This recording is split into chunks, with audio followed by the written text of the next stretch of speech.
Hello friends, कैसे हैं आप सब। एटीएल क्लासेस में आप सबका स्वागत है। मेरा नाम है संजय शर्मा और हम आपको पढ़ा रहे हैं यहाँ पर ई अकाउंटेंट की क्लासेस। दोस्तों, आज हमारी ये सेकंड क्लास है। फर्स्ट क्लास इंट्रोडक्शन की थी, सेकंड हमने कल स्टार्ट किया था। आपको छोटा सा ब्रीफ कर देते हैं। हमने कल 19 अप्रैल से स्टार्ट किया था फर्स्ट क्लास को, जिसके अंदर हमने आपको बेसिक अकाउंट्स इन्फॉर्मेशन के बारे में आपको बताया था। हमने डेबिट क्रेडिट्स के बारे में थोड़ा बताया था, उसके गोल्डन रूल्स के बारे में बताया था।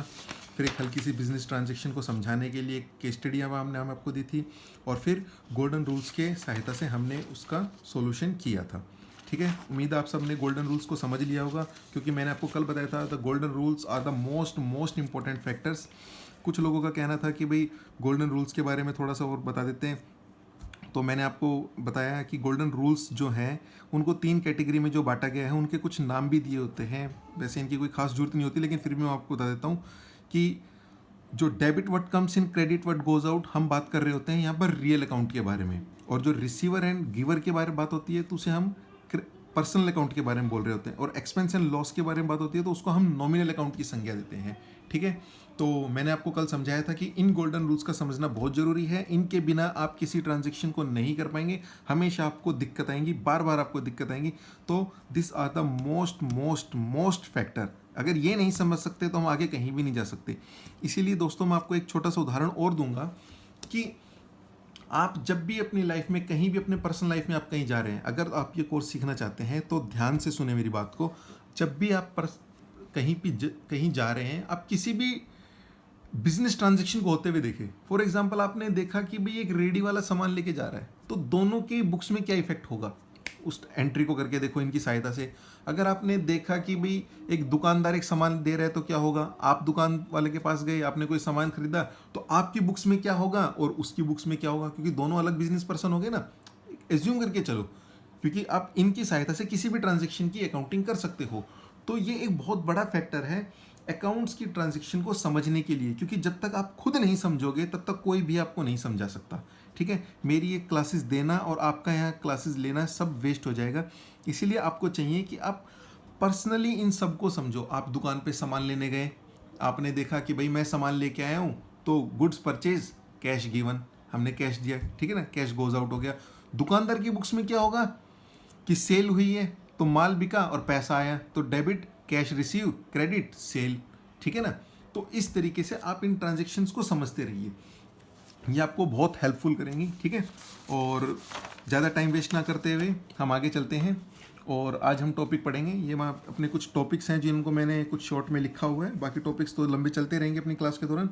ये हमारे टॉपिक्स हैं, हम इसमें से पढ़ेंगे आज debit and credit concept, sundry debtors and sundry creditor concept, और ट्रेड डिस्काउंट। गोल्डन रूल्स हमारे चल ही रहे हैं जनरल एंट्री के साथ में, और अंडरस्टैंडिंग इन गोल्डन रूल्स, ये मैंने आपको बताया। ये सारे पॉइंट्स हैं जो हमारे एक ही क्लासेस के अंदर चलेंगे, कुछ पॉइंट्स हैं जो 1-2 क्लासेस में चलेंगे, कुछ पॉइंट ऐसे हैं जो 2-3 क्लास में भी चलेंगे। ठीक है ना। तो ये मेरे पॉइंट्स हैं जो मैंने इनको छोटा छोटा नोटिफाइड किया हुआ है। ठीक है, ये बिल्कुल छोटी समरी है और इन सबको हम आगे चलाते हैं। ठीक है, तो आज हम डेबिट और क्रेडिट कंसेप्ट समझते हैं, सन्ड्री डेटर्स और क्रेडिटर कंसेप्ट समझते हैं, और ट्रेड डिस्काउंट और कैश डिस्काउंट का कंसेप्ट हम समझते हैं। दोस्तों, होता क्या है कि जब भी किसी डेबिट एंट्री को कम करना हो या उसको घटाना हो, तो उसमें से माइनस की जाती है क्रेडिट। मतलब किसी डेबिट को कम करने के लिए क्रेडिट के द्वारा उसे ख़त्म किया जा सकता है, और सेम इसी तरीके से क्रेडिट को ख़त्म करने के लिए डेबिट के द्वारा ख़त्म किया जा सकता है।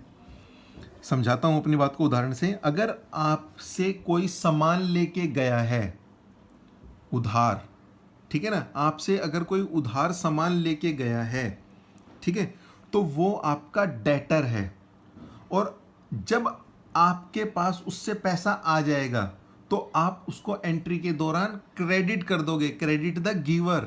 ठीक है ना, डेबिट द रिसीवर था तो क्रेडिट द गिवर, जब वो पैसा दे देगा तो क्रेडिट द गिवर हो जाएगा। तो अगर मान लो आपसे किसी ने 1 लाख रुपए का सामान लिया था, ठीक है ना, 1 लाख रुपए का आपसे सामान लिया था, अगर अब आपको वो मान लो उसमें से 30,000 रुपये दे देता है, ठीक है ना, अगर आपको वो 30,000 रुपये दे देता है, तो आपका डेबिट था 1 लाख, क्रेडिट कितने, 30,000 वो दे के चला गया क्रेडिट द गिवर के कंसेप्ट पे। अब उसका जो नया बैलेंस है वो आपके पास होगा 70,000। ठीक है, ये हम सब जानते हैं कि भाई किसी से 1 लाख रुपए लेने थे, 30,000 दे गया तो 70,000 ही लेने हैं, लेकिन उसको डेबिट और क्रेडिट के संज्ञा के रूप में मैं आपको बता रहा हूँ कि किसी पार्टी का जिससे आपको पैसा लेना था उसका बैलेंस था आपकी बुक्स में डेबिट, और जब वो पैसा दे के चला गया तो आपने उसको एंट्री के दौरान क्रेडिट कर दिया, और जितने से क्रेडिट हुआ वो उसमें से माइनस हो गया, तो नया बैलेंस, नया डेबिट बैलेंस आपके पास में ये आ गया। ठीक है, दिस वाज द डेबिट और ये था क्रेडिट। इसी तरीके से यदि आपने किसी से उधार सामान लिया है, बिल्कुल सेम, आपने किसी से उधार सामान लिया, मान लो आपने किसी से 40,000 रुपये का सामान लिया, आप अमीर आदमी हो, आप कम उधार लेते हो, है ना, तो 40,000 का सामान लिया और अब आपने उसको पैसा दे दिया। ठीक है ना, अब आपने उसको पैसा दे दिया तो जाहिर सी बात है ये उसका था क्रेडिट बैलेंस, और घटाने के लिए हमने उसको डेबिट कर दिया, तो उसका बैलेंस हमने माना 15,000 रुपये हमने उसको दे दिए। ठीक है, तो अब उसका नया क्रेडिट बैलेंस कितना रह गया, महज 25,000 रुपये। ठीक है ना, आपकी बुक्स में क्रेडिट द गिवर था, ये इसने आपको सामान दिया था, ये क्रेडिटर था आपकी बुक्स में, और अब आपने इसको पैसा दे दिया, डेबिट द रिसीवर। जब आपने अपनी एंट्री करी, आप एंट्री करोगे ना, एंट्री आपको जब होंगी, जब आपको बता देंगे कि क्रेडिट टू बैंक अकाउंट, ठीक है ना, तो पार्टी को आप डेबिट कर देते उस दौरान, तो वो बैलेंस 25,000 रह गया, ये आपका नया क्रेडिट बैलेंस हो गया। ठीक है, ये आने वाले टाइम में जरूरत पड़ेगी इनकी, ये मैं आपको एक छोटा सा एक पॉइंट बता रहा हूँ, आगे इनको डिटेल में करेंगे। ठीक है, तो ये कोई डॉक्टरी नहीं करा रहा मैं आपको इन सब चीज़ों की, बस आपको छोटा सा एक पॉइंट बता रहा हूँ। ठीक है, कि डेबिट में से क्रेडिट माइनस होता है, क्रेडिट में से डेबिट माइनस होता है। जिन बच्चों का कॉमर्स बैकग्राउंड नहीं है उनके लिए ये पॉइंट ज़्यादा इंपॉर्टेंट है, कॉमर्स वाले इसको भली बात ही उन्होंने अपनी 11th क्लास में बहुत अच्छे से समझा हुआ है, उम्मीद है समझा ही होगा। ठीक है, कुछ काफ़ी सारी संज्ञाएं होती हैं, उन संज्ञाओं के लिए मैं आपको अपनी एक PDF फाइल का लिंक दे दूंगा, आपको PDF फाइल की कॉपी दे दूंगा, आपको मैं अपना मोबाइल नंबर भी शेयर कर दूंगा, जिसमें आप चाहें तो मुझे व्हाट्सअप के थ्रू, मेरा बिजनेस व्हाट्सअप है, उसके थ्रू आप चाहें तो मुझसे उन डिटेल्स को ले सकते हैं और आपको काफ़ी हेल्प होएगी। तो क्योंकि सब चीज़ों को लिख पाना बड़ा मुश्किल होता है, हमारा टाइम वेस्ट होता है, बात ये है। सन्ड्री डेटर्स, सन्ड्री डेटर्स होते हैं जिनसे पैसा हमें लेना होता है। ठीक है, हमें इनसे पैसा लेना है, और दूसरे क्या होते हैं, सन्ड्री क्रेडिटर्स, इसको पैसा हमें देना होता है। ठीक है, तो हमें जिनसे लेना है ये हमारे लेनदार और ये हमारे देनदार। ठीक है, अब कौन किसके लिए लेनदार है तो अलग है ना भाई, मुझे इनसे पैसा लेना है तो ये मेरे लेनदार है, मुझे पैसा देना है तो देनदार है। ठीक है, पैसा लेना देना कुछ भी होता है, कोई किसी के लिए डेटर है, कोई किसी के लिए क्रेडिटर है। ठीक है, तो जब भी मैं माल बेचूंगा, अगर मैं सेल करूंगा, अगर वो उधार सेल है तो सन्ड्री डेटर्स नाम यूज होगा, सन्ड्री डेटर्स की संज्ञा आएगी, और जब भी मैं माल खरीदूंगा तो वहां पर सन्ड्री क्रेडिटर्स की संज्ञा यूज होगी। ठीक है ना, ये लेनदार देनदार से आपको कोई ज़्यादा समझने वाली चीज़ नहीं है, कंफ्यूज ना हो, क्योंकि आपको कहीं हिंदी में जाके लिखना नहीं है लेनदार देनदार। ठीक है, आगे चलते रहें। ठीक है, ये मैंने बिल्कुल छोटे से पॉइंट थे जो आपको मैं बता रहा था, सन्ड्री डेटर्स और क्रेडिटर क्या है। चलो, कुछ एंट्री में आपको रटवा देता हूँ, हमें होता है ना कुछ चीज़ें रटने की चीज़ें होती हैं, तो कुछ चीज़ें मैं आपको रटवा देता हूँ। जब भी आप कैपिटल इंट्रोड्यूस करेंगे, कैपिटल इंट्रोडक्शन कैसे भी हो सकता है, आप अपना घर का सामान भी ले सकते हैं, आप अपना पैसा भी लगा सकते हैं, या जिस भी तरीके से आप अपना पैसा लगा रहे हैं, उस एंट्री के दौरान क्या होता है, बैंक हमेशा डेबिट होगा, बैंक कैश या जो भी असेट्स, जो भी आइटम, जो भी गुड्स आ रही हैं वो सब डेबिट होता जाएगा। ठीक है, और टू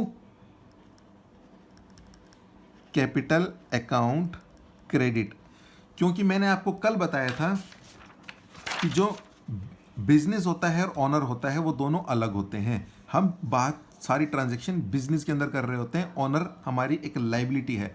दो प्रकार की लाइबिलिटी होती है, इनसाइड लाइबिलिटी और आउटसाइड लाइबिलिटी। तो ये इनसाइड लाइबिलिटी है, मालिक का अपना खुद का पैसा है, ठीक है ना, लेकिन बिजनेस के लिए तो लाइबिलिटी है ना, इसीलिए उसको हम क्रेडिट साइड में लिखते हैं। ठीक है जी, जब भी हम सेल करेंगे तो एंट्री क्या बनेगी, इसको इसको अलग पेन से लिखता हूँ थोड़ा सा हमें आसानी रहे। सेल करते टाइम एंट्री हम करते हैं बैंक अकाउंट या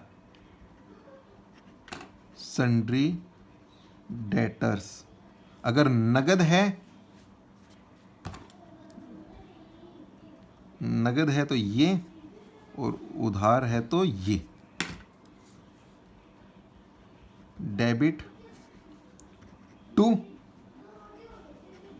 सेल्स अकाउंट। आने वाले टाइम में हम यहाँ पर गुड्स का नाम दिया करेंगे, जो भी माल बेचे। ऐसे थोड़ा ना सेल्स है, अब एक किराने की दुकान पे जाओगे तो बहुत सारा आइटम रखा होता है, तो खाली सेल्स थोड़ा ना बोलेंगे भाई। आप वहाँ से आटा भी, चावल भी, दाल है, मैगी भी है, सॉस भी है, 50 100 सैकड़ों प्रकार के आइटम होते हैं। कपड़े की दुकान पे अलग अलग कपड़े होते हैं, तो हम उन आइटम्स की संज्ञा देते हैं। डेटर्स में भी एक ही डेटर थोड़ा ना होता है, एक ही आदमी को थोड़ा ना उधार बेचते हैं, काफ़ी लोग होते हैं, तो हम उनकी संज्ञा है, मतलब ये कि उपाधि, मतलब है कि वो किस श्रेणी का है, तो वो डेटर श्रेणी का है। डेटर श्रेणी का मतलब वो व्यक्ति ये है, ठीक है ना, कि भाई हमने उसको माल बेचा हुआ है। ठीक है जी। जब भी हम purchase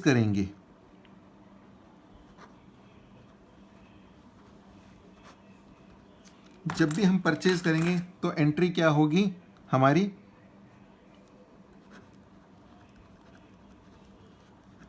purchase account debit to bank account या सन्ड्री क्रेडिटर अकाउंट। क्रेडिट मतलब जब भी माल बिकेगा तो सेल हमेशा क्रेडिट होगी, और जब भी माल आएगा परचेज हमेशा डेबिट होगी। इस चीज़ को समझ लो, ये मेन पॉइंट है, इसको समझ लो, ये एक बहुत इंपॉर्टेंट पॉइंट है। ठीक है, बहुत इंपॉर्टेंट तो क्या है, लेकिन मोस्ट ऑफ सबसे ज़्यादा यूज़ यही होता रहता है। ठीक है ना। सेम ऐसे ही एक्सपेंस जो होते हैं आपके, एक्सपेंस के दौरान क्या होगा, कोई भी नेचर का जो एक्सपेंस है वो आपका क्या होगा, डेबिट। और टू, आप उसके पैसे उसी टाइम भी दे सकते हो, बैंक, कैश, या जाहिर सी बात है वो आपका क्या बन सकता है, क्रेडिटर्स। ठीक है, क्रेडिटर्स अकाउंट। ठीक है ना। इनका बैलेंस बेटा हर एंट्री में ये ध्यान जरूर रखना है, हर एंट्री में, इन एवरी एंट्री, ठीक है, क्या होना है, डेबिट एंड क्रेडिट का जो बैलेंस है वो इक्वल होना चाहिए। मतलब ये जो भी है वो ये होना चाहिए। अगर ये 1000 है तो चाहे ये कितनी बार भी आए, लेकिन टोटल 1000 ही होना चाहिए। ठीक है ना। इन सबको नहीं कह रहा, ये एक सेपरेट एंट्री है, ये एक सेपरेट एंट्री है, ये एक सेपरेट एंट्री है, एक सेपरेट एंट्री है। तो हर सेपरेट एंट्री का डेबिट क्रेडिट दोनों बराबर होना चाहिए। ठीक है, समझ रहे हो आप इन बातों को। तो मैंने क्या बताया, कैपिटल की एंट्री ऐसे होती है, सेल्स की एंट्री ऐसे होती है, परचेज की ऐसे है, एक्सपेंस की ऐसे है। ठीक है, और पैसे आने जाने की और बता देते हैं आपको। जब भी हमारे डेटर से पैसा आता है, डेटर से पैसा आता है,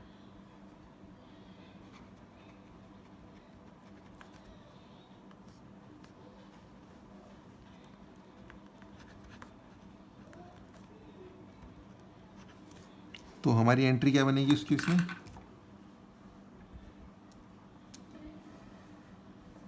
हमारी एंट्री क्या बन जाएगी उस केस में, बैंक अकाउंट या cash account debit to sundry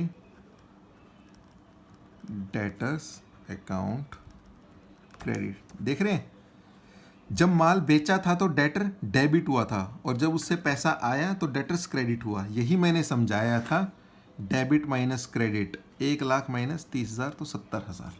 ठीक है ना, यही था वो। ठीक है, सेम ऐसा ही जब हमारे पास में क्रेडिटर से पैसा आएगा तब हम क्या करेंगे, जब हमारे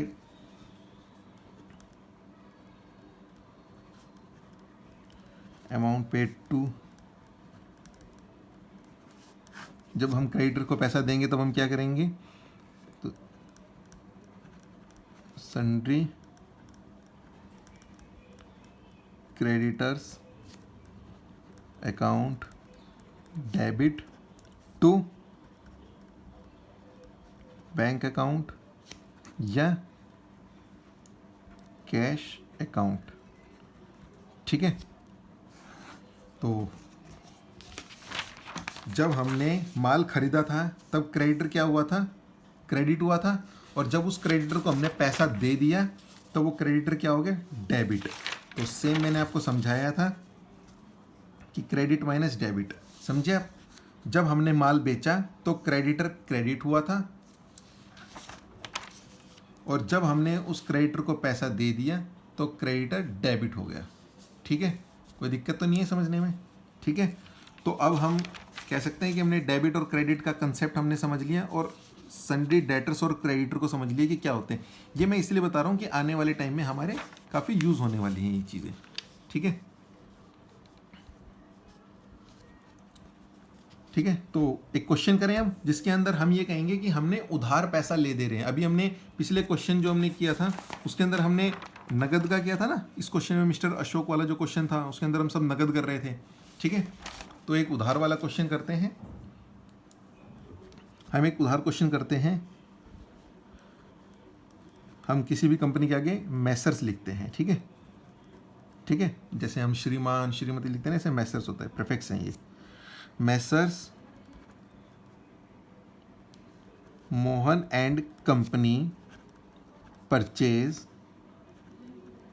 goods rupees 3 lakh from Messrs Ajay enterprises. Mohan ने 3 लाख का सामान खरीदा अजय एंटरप्राइजेस से ऑन क्रेडिट। ठीक है, ऑन डेटेड, ये उसने खरीदा मान लो 20/3/19 को।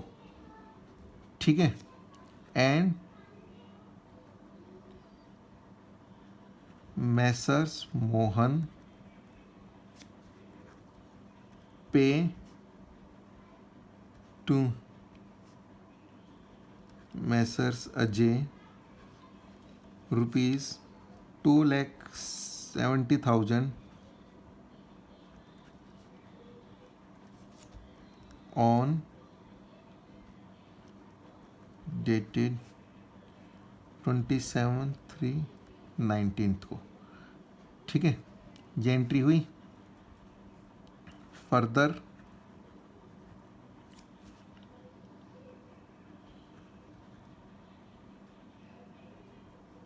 मोहन एंड कंपनी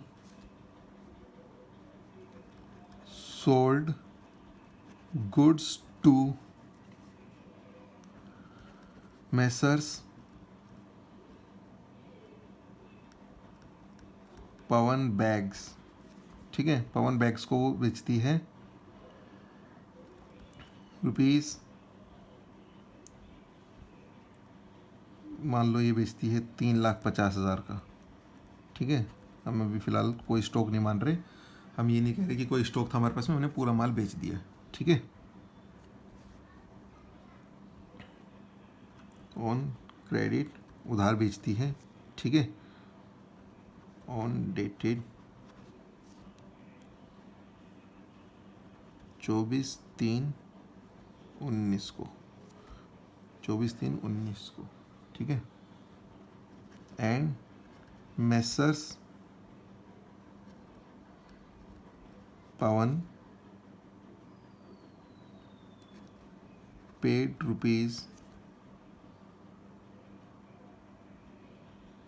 ₹3,20,000 या 3,10,000 लिखो इसको, 3,10,000 ऑन 26 मार्च 19 को, ठीक है, 2019 को कर देता है। तो हमने क्या समझा कि हमने सिर्फ अभी वो कैपिटल वगैरह इंट्रोड्यूस कर, इसमें कुछ नहीं है, सिंपल सेल परचेज के ऊपर जो भी हमने समझाया था उसी के ऊपर क्वेश्चन है। मोहन एंड कंपनी ने माल खरीदा 3 लाख का फ्रॉम अजय एंटरप्राइजेस से उधार में 20 तारीख को, और उसने अजय को 2,70,000 दिए 27 तारीख को, और मोहन ने पवन बैग को 3,50,000 का माल बेचा 24 तारीख को, और उसने 3,10,000 रुपये दिए 26 तारीख को, ठीक है। तो इनकी जर्नल एंट्री करें। आप चाहें तो अपनी वीडियो पॉज करके अपनी जर्नल एंट्रीज कर सकते हैं, बाद में आप देखेंगे कि अपनी ये एंट्री इसके अंदर हो गई है, ठीक है। मेरी एंट्री से आप मैच भी कर सकते हैं, बाकी मैं अपनी वीडियो के अंदर इन सब एंट्री का कर ही रहा हूँ, ठीक है। तो सिंपली ज़्यादा फॉर्मेलिटीज़ ना करते हुए, purchase account ₹3 lakh to messrs Ajay enterprises account credit, ठीक है। ये कब हुआ है भाई? ये हुआ है 20/3/19 को, पिछले साल 20/3 को, ठीक है। फिर क्या हुआ, डेट वाइज चलेंगे ना। फिर उसने क्या हुआ, इसके पैसे आए। वैसे तो हमें डेट वाइज चलना चाहिए, लेकिन फिलहाल हम 1-1% की ट्रांजेक्शन को सोल्व करते हुए चलें, ठीक है ना। नहीं तो डेट करेंगे तो फिर दिक्कत होगी। फिर हम पैसे दिए इनको हमने, या डेट वाइज ही चलते हैं, ठीक है, डेट वाइज ही चलते हैं। 24, ठीक है। 24 को क्या हुआ, 24 को उसने माल बेच दिया। किसको हमने माल बेचा? Messrs Pawan bags account debit 3,50,000 to sales account credit. Sales हमारी क्रेडिट होती है 3,50,000, ठीक है जी, हो गया। अब क्या हुआ, 26 तारीख को हमारे पास पैसा आया, 26/3/19, 26/3 को हमारे पास पैसा आया, ठीक है। तो एंट्री क्या होगी, बैंक में पैसा आया, बैंक अकाउंट डेबिट टू, किससे आया? पवन बैग से आया,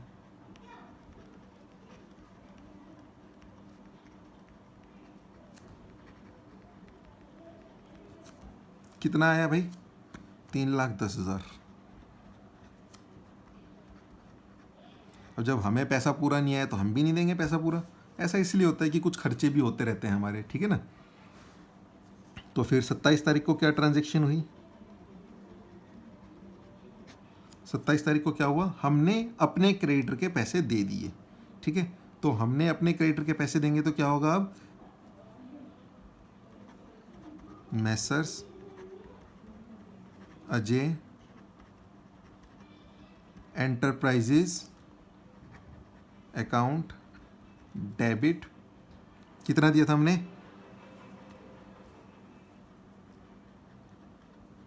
2,70,000 रुपये टू बैंक अकाउंट क्रेडिट 2,70,000 रुपये, ठीक है। तो ठीक है, क्वेश्चन सॉल्व हमारा सिंपल था बिल्कुल। हमने इसमें आपको क्या बताया कि परचेज हमने बताया था हमेशा डेबिट होती है। ये हमारा क्या था, क्रेडिटर्स, ठीक है। और पवन बैग को हमने बेचा था तो ये हमारा क्या था, डेटर्स, ठीक है। हमने जब माल बेचा तो क्रेडिटर क्रेडिट हुआ, और जब इस क्रेडिटर को पैसे दिए तो क्रेडिटर डेबिट हुआ, ठीक है। और जब हमने माल बेचा तो डेटर डेबिट हुआ, और जब इस डेटर से पैसा आया तो डेटर क्रेडिट हो गया। ये इससे रिलेटेड एंट्री है और ये इससे रिलेटेड एंट्री है। ये सब एंट्रियां आपस में अलग है। ठीक है, आज की क्लास हमारी यहीं पर ही मैं होल्ड करता हूँ, अभी की क्लास। ठीक है, शाम को दूसरी क्लास में इसमें अपलोड करूँगा जिसके अंदर हम डिस्काउंट का पॉइंट स्टार्ट करेंगे। अभी फ़िलहाल इस कंसेप्ट को मैंने आपको जो समझाने के लिए रखा था उसको आप समझिए। ठीक है,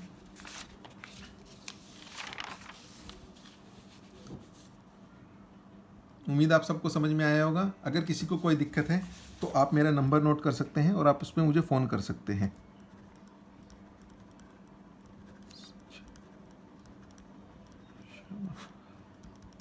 मतलब मुझे व्हाट्सअप कर सकते हैं। ठीक है, अपने नाम के साथ में, अपनी क्वेरी के साथ में।